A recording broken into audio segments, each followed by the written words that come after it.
Ya que durante el periodo pasado se perdieron varias clases del área de competencias ciudadanas o como ahorita le estamos denominando paz y democracia, es importante tener en cuenta que este periodo de pronto la carga va a ser un poquito más estricta para poder de pronto solventar los temas que no pudieron verse a cabalidad durante el periodo pasado. Ahora, principalmente para empezar a aterrizarnos en todo esto de las competencias ciudadanas, habíamos visto unos elementos fundamentales, unos conceptos fundamentales, como qué es ser ciudadano, a qué se refiere competente y todo esto. ¿Sí? Se vio un poquito sobre qué es la ciudad mosaico, etcétera, etcétera. Ahora, durante lo largo de este periodo vamos a empezar a profundizar un poco más en las cuestiones culturales que son tan fundamentales para poder entender el estudio de las competencias ciudadanas. ¿Listo? Son cosas que están profundamente relacionadas. Ahora, empezando con el tema de la cultura, empezando a ver aspectos culturales, lo primero que vamos a ver durante este segundo periodo son los fenómenos culturales. ¿Qué son fenómenos culturales? Son aquellos procesos que se dan en la historia, que se dan a lo largo de diferentes regiones, a partir de hechos mundiales que hacen que las culturas se modifiquen. Básicamente, esos son los fenómenos culturales. ¿Cuándo y cómo una cultura se modifica? ¿Cuándo y cómo una cultura cambia? ¿Y qué nos da como eso? ¿Qué nos da como resultado eso? Existen muchos, muchísimos fenómenos culturales, pero lo que corresponde de pronto a este segundo periodo, a esta parte inicial de estos estudios culturales que vamos a ver a lo largo de la materia de paz y democracia, vamos a centrarnos en 4 fenómenos culturales. Aquí están los primeros 3 y ya voy a abordar el cuarto. Entonces, entre los 3 primeros fenómenos culturales vamos a ver la aculturación, la transculturación, la hibridación y el cuarto fenómeno cultural que es la endoculturalización. Recuerden, son 4 fenómenos culturales. Ahora, ¿qué significa aculturación? Cuando una cultura se impone sobre la otra. ¿Qué quiere decir imponerse? Es decir, la culturación como tal, ¿qué quiere decir? Cuando una cultura coloniza otra cultura. Recordemos cuando estamos hablando de la colonización de América, cuando llega el descubrimiento de América, llega Cristóbal Colón y se impone la cultura occidental sobre la cultura de los indígenas nativos americanos. ¿Listo? ¿Qué pasa? Se les cambia el credo, se les cambian las tradiciones, se les cambian las prácticas culturales. Ya habíamos visto un poquito durante una clase, cuando estábamos todavía viendo clases presenciales, cuáles son los elementos que podemos identificar como propios de una cultura. Hablábamos de tradiciones, ya hablábamos de eh, creencias, de convicciones, de religión. Sí, incluso la clase pasada también se retomó un poquito estos conceptos sobre qué hace que una cultura sea una cultura. Entonces, todos esos elementos de una cultura son derrogados por otra cultura que se los cambia completamente y les impone las prácticas culturales propias. En el caso de la colonización americana, los españoles imponen la cultura occidental sobre la cultura de los nativos americanos, cambiándole su fe, cambiándole la forma en la que se vestía, la forma en la que se vivía y de cierto modo como le denominaban los propios españoles o los propios europeos en general, los estaban civilizando, pero pues estaban cambiando unas prácticas culturales que habían sido típicas y que han sido heredadas de generación en generación durante muchísimos años en América y se le fueron cambiadas. A eso nos referimos cuando una cultura se impone sobre otra, es decir, llega una cultura y te cambia totalmente todo lo que es propio de tu cultura y te toca adaptarte a esa nueva cultura. Pasa cuando llegan procesos de colonización, pasa cuando de pronto de cierto modo te toca irte a vivir a otro país y te toca prácticamente renunciar a todo lo tuyo para poder empezar a vivir con lo de los demás. Muchas veces no es algo tan radical, pero sí hay cierto proceso de aculturación en esos casos. La transculturación es cuando una cultura adopta prácticas culturales ajenas que sustituyen parcial o completamente las propias. ¿Qué carajos es eso? Pues cuando de cierto modo eh, hay como una sociedad entre las dos culturas, mientras que en la culturación una cultura se impone sobre la otra, en la transculturación hay como una especie de sociedad en la que uno permite que otra cultura modifique ciertas prácticas culturales de la cultura propia.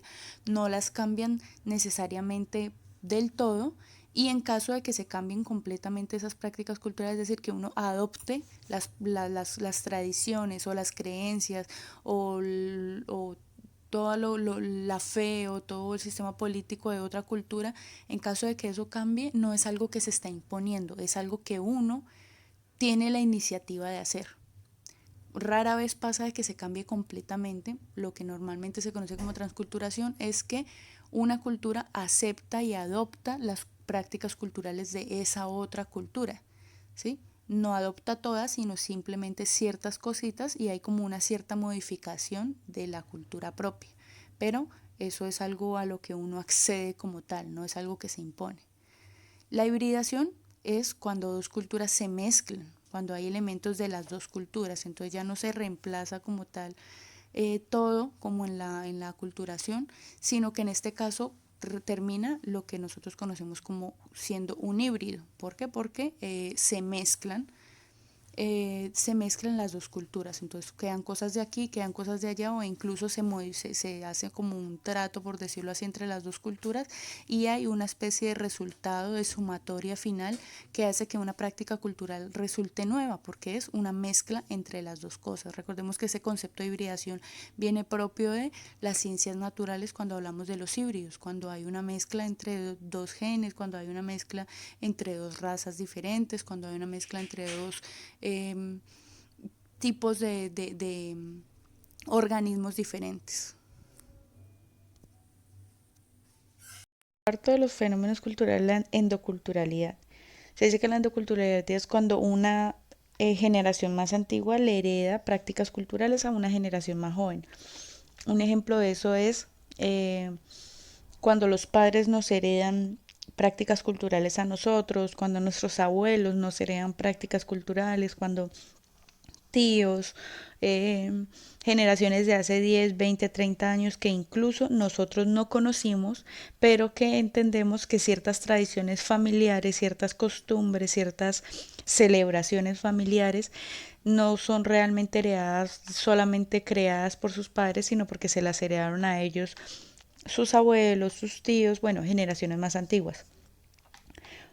Muchas veces estas prácticas culturales no nacen por una convicción real nuestra, sino porque precisamente es algo en lo que nos están educando desde pequeños. Un ejemplo de eso es la religión. Nosotros tenemos cierta religión y cierta fe principalmente porque es algo que hemos aprendido de nuestros padres, es decir, cuando hablamos de que nos la heredan es porque nos criamos en esas costumbres, nos criamos en esas prácticas culturales y las resultamos haciendo propias, pero no hay un ejercicio real de crearla por una convicción propia o de pensarlo y reflexionar si esto es lo que quiero para mi vida, sino que es algo que se va aprendiendo porque en eso nos crían.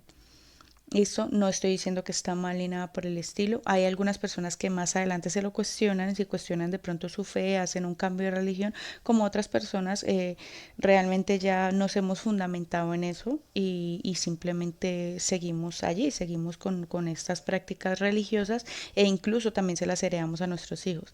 Es decir, no hay que pensarse que la endoculturalidad es algo malo, simplemente se trata de una herencia en la que nosotros nos vamos criando y por eso vamos aprendiendo y vamos reproduciendo esas prácticas, esas tradiciones, esas costumbres familiares.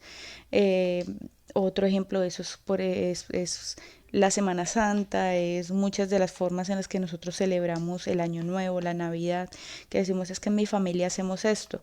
Y cuando tú creces también se lo heredas a sus hijos. No, en Año Nuevo, mire muchachos, vamos a comer las uvas. ¿Por qué? Porque es algo que hemos aprendido de una generación a otra.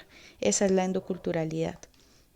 Entonces ya no se trata de una cosa entre culturas, digamos, entre regiones, sino más bien entre generaciones.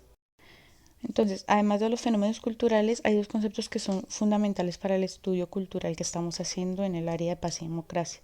Por una parte la homogeneidad y por otra parte la heterogeneidad. Para entender esto, hay que volver sobre el concepto de la ciudad mosaico. Recordemos, la ciudad mosaico es la ciudad que es un todo, pero que como un mosaico o como un collage está subdividida en pequeñas porciones diferentes que se determinan por las comunidades que se forman al interior de la ciudad cuando una persona juega fútbol y va y tiene un grupo que le gusta el fútbol o con los que ve partidos, o una persona tiene determinada fe y entonces tal día de la semana siempre va a su iglesia cristiana, o tiene cierta afición musical, entonces se reúne con los amigos y tiene una banda, o bueno, todas estas cosas que hace que las personas se muevan al interior de esa ciudad que es un todo por los diferentes subgrupos que se van dividiendo a través de los gustos, las convicciones, la fe, las tradiciones y las culturas base. Ahora, ¿qué pasa? Cuando hablamos de homogeneidad, es una palabra que se le ha atribuido muchas veces a la sociedad, pero que hoy en día se ha reconocido como una falacia.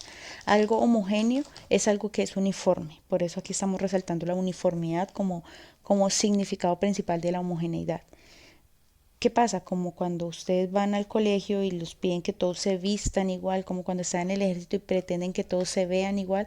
Algo uniforme, el uniforme no es solamente la vestimenta, algo uniforme es cuando se supone y se asegura que todo es igual, que todos son exactamente iguales.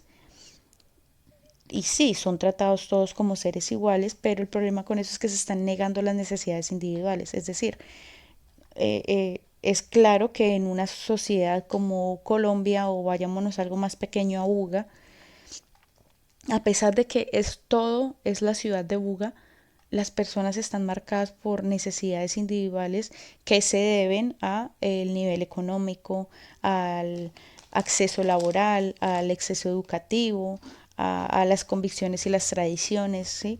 Y las personas están criando y están viviendo de ciertas formas y todos sí tienen que responder ante la misma ley, todos tienen que pagar los mismos impuestos y todo, pero obviamente el nivel económico, el estrato social de una persona que iba en el albergue a una persona que iba en la zona norte de la ciudad no es la misma.